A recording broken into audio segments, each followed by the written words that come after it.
Thomas Boiglio, président de l'Annexe Côte d'Azur, et Jérémy Lacombe, qui est le PAST, président de l'Annexe Côte d'Azur.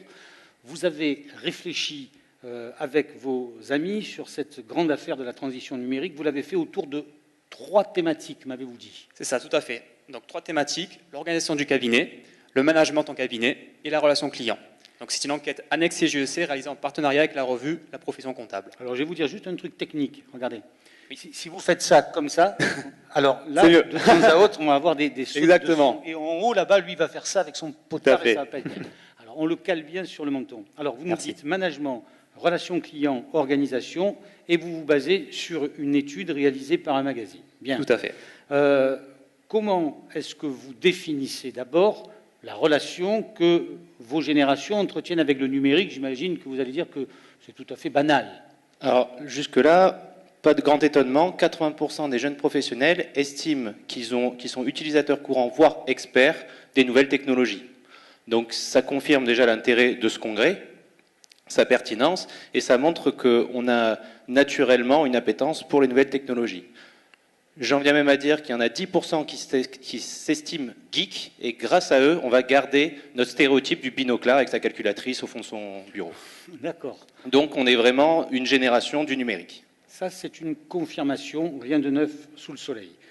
La place des nouvelles technologies dans le quotidien du cabinet, comment est-ce que vous l'avez imaginé lorsque vous êtes réunis et que vous avez réfléchi à ça? Pour nous, les nouvelles technologies sont omniprésentes, et c'est une réelle chance. Il ne faut pas craindre le numérique. Le numérique ne va pas nous éloigner de nos clients. Au contraire, le numérique va nous rapprocher de nos clients. Vous en êtes sûr de ça? J'en suis convaincu. J'en suis convaincu. Par exemple, on parlait tout à l'heure de l'automatisation, de la saisie, qui se développe de plus en plus. Et justement, ça va enfin pouvoir nous dégager du temps pour réaliser enfin notre cœur de métier qui est d'accompagner et de conseiller nos clients. C'est ce qu'ils attendent vraiment de nous. Et d'ailleurs, dans l'enquête, 90% des sondés ont répondu que la relation client était le point d'attractivité numéro 1 en cabinet. C'est-à-dire qu'en fait, on a demandé qu'est-ce qui vous intéressait le plus en cabinet. Est-ce que c'est l'attractivité? Est-ce que c'est la digitalisation? Est-ce que c'est on imagine mal en même temps qu'ils vous répondent « moi je rêve de faire de la saisie ». C'est ça, exactement. Et c'est vraiment... le matin, je fais de la saisie, quel bonheur. Tout à fait. Et c'est vraiment la relation client qui est arrivée en numéro 1 des sondages. Bien. Alors après, la place des nouvelles technologies dans le quotidien du cabinet, ça on l'a vu.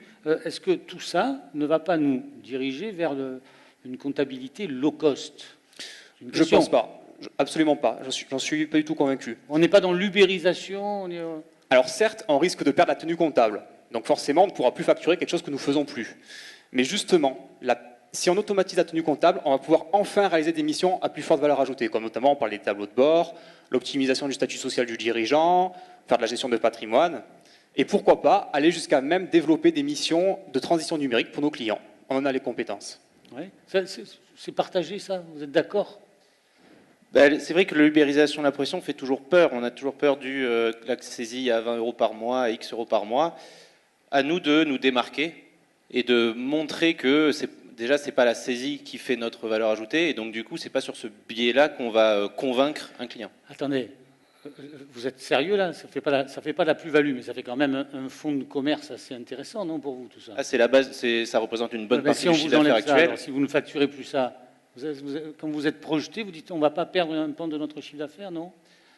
Alors, je me souviens d'une étude de la profession comptable qui disait que le monopole peut être considéré que soit comme une opportunité, ou comme une contrainte. Parce qu'en se basant justement, en fondant notre stratégie sur les missions traditionnelles, mis sur 30 ans, ça a rendu les experts comptables, qui sont un peu plus vieux que moi, prisonniers de cette activité, en quelque sorte. Bien, alors, en parlant d'automatisation, qu'est-ce que vous pouvez nous dire sur les outils qui sont utilisés par les jeunes de votre génération et qui sont experts comptables? D'accord. Donc, dans le sondage, qui était destiné aux moins de 35 ans, donc à vous de voir s'ils sont jeunes ou pas, 2 outils principaux que vous connaissez, la récupération bancaire. Donc déjà, alors à cette question, 85% des jeunes professionnels utilisent actuellement la récupération bancaire. 85%. Est-ce que ça correspond à l'utilisation des espèces d'épaves auxquelles vous vous adressez là? Alors, attention, ça veut dire qu'il y en a 14% dans la salle qui se sentent un peu largués, voire à la traîne, mais rassurez-vous parce qu'il y a 1% des sondés qui n'ont pas compris la question. Donc, partant de là, dites-vous qu'il y a vraiment un axe sur lequel travailler, rejoindre les 85%, et on voit vraiment que si déjà 85% l'ont fait, c'est qu'il y a un réel intérêt.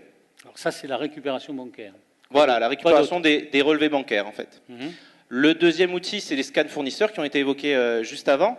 Donc, lecture automatique de la pièce et comptabilisation. Donc là, il y en a 60% qui l'utilisent. C'est un outil relativement plus récent. Mais un petit bémol, c'est que en général, ils ne l'appliquent pas à l'ensemble de leurs clients. Donc là, il faut vraiment voir une stratégie globale, c'est-à-dire est-ce que l'outil lambda est applicable à ma typologie de clientèle suffisamment pour que, d'une part, le coût, la formation, etc., permettent à terme que l'objet soit rentable. Donc il faut vraiment visualiser ça et tenir compte de la typologie de la clientèle, parce que c'est un gros frein, c'est l'éventuelle réticence de l'artisan qui est en fin de carrière, qui veut toujours nous ramener son bordel de factures. Bordel, voilà. C'est-à-dire sa comptabilité manuelle et papier, c'est ça? Voilà, bordel. Exactement, c'est un autre terme utilisé. D'accord. Donc voilà, il faut vraiment prendre ces outils dans une stratégie globale. Parce que moi je dis SAS, mais vous dites bordel aussi. Hein, c'est pas, voilà. D'autres cultures.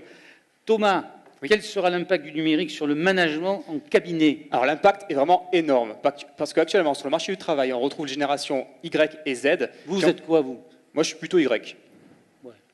Faut pas le dire. Bon, je ne suis pas Z, malheureusement. Et alors, qu'est-ce que ça va changer? Et en fait, cette génération-là a une réelle appétence pour l'informatique. Et il faut vraiment que les experts comptables saisissent cette belle opportunité.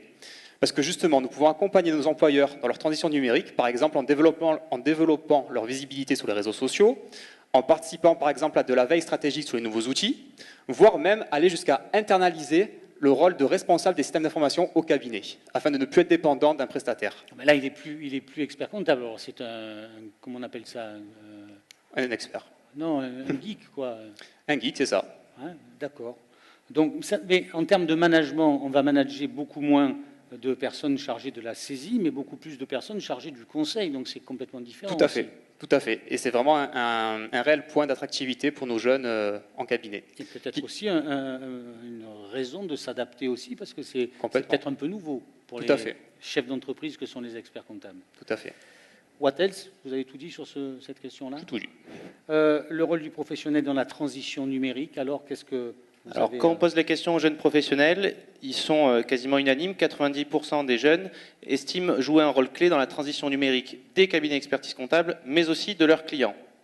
Donc, on voit à nouveau le rôle majeur qui leur est attribué.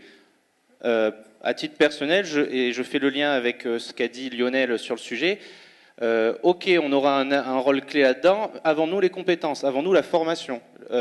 Si on prend les cursus actuels, Master CCA, DCG, DSCG, École de commerce, etc., on a des cours en système d'information, par exemple, mais est-ce qu'on a des formations d'informatique pointues?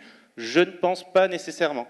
Donc, à titre personnel, je peux tout à fait faire la publicité sur les réseaux sociaux, je connaîtrai les outils actuels, je peux même recruter sur Tinder, mais par contre, est-ce que je sais quels sont les serveurs utilisés, etc.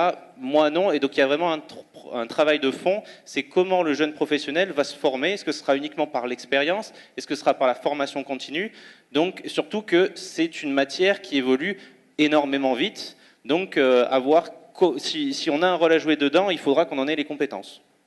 Dernière question, et on conclura avec celle-là. Comment, globalement, alors c'est la question qui finalise tout, c'est comment est-ce que vous imaginez le cabinet de demain? Alors moi, personnellement, je vois l'expert comptable s'entourer de différents professionnels, comme des commissaires aux comptes, des notaires, des avocats, pour créer et développer de véritables maisons du chiffre, de l'audit et du conseil. Et c'est justement en partie grâce au numérique que nous allons pouvoir y arriver, parce que justement le numérique va nous faire gagner du temps pour réaliser de très belles choses. Donc il y a des maisons de santé, il y aurait des maisons du chiffre, de l'audit et du conseil. C'est une belle métaphore, tout à fait. Et tout ça avec le numérique qui fait du lien, qui fait du réseau. Tout à fait. Et justement, 90% des jeunes considèrent qu'il faut désormais avoir une organisation avec une vision entrepreneuriale plutôt qu'en cabinet traditionnel. Et compte tenu du contexte actuel, comme la baisse des marges, l'ouverture à la publicité, le management des nouvelles générations, notre profession est en pleine mutation. Donc c'est soit on s'adapte, soit on subit le changement. C'est une question de survie pour nos cabinets. Bien, ben écoutez, on va remercier Thomas et Jérémy pour leur contribution. Parce que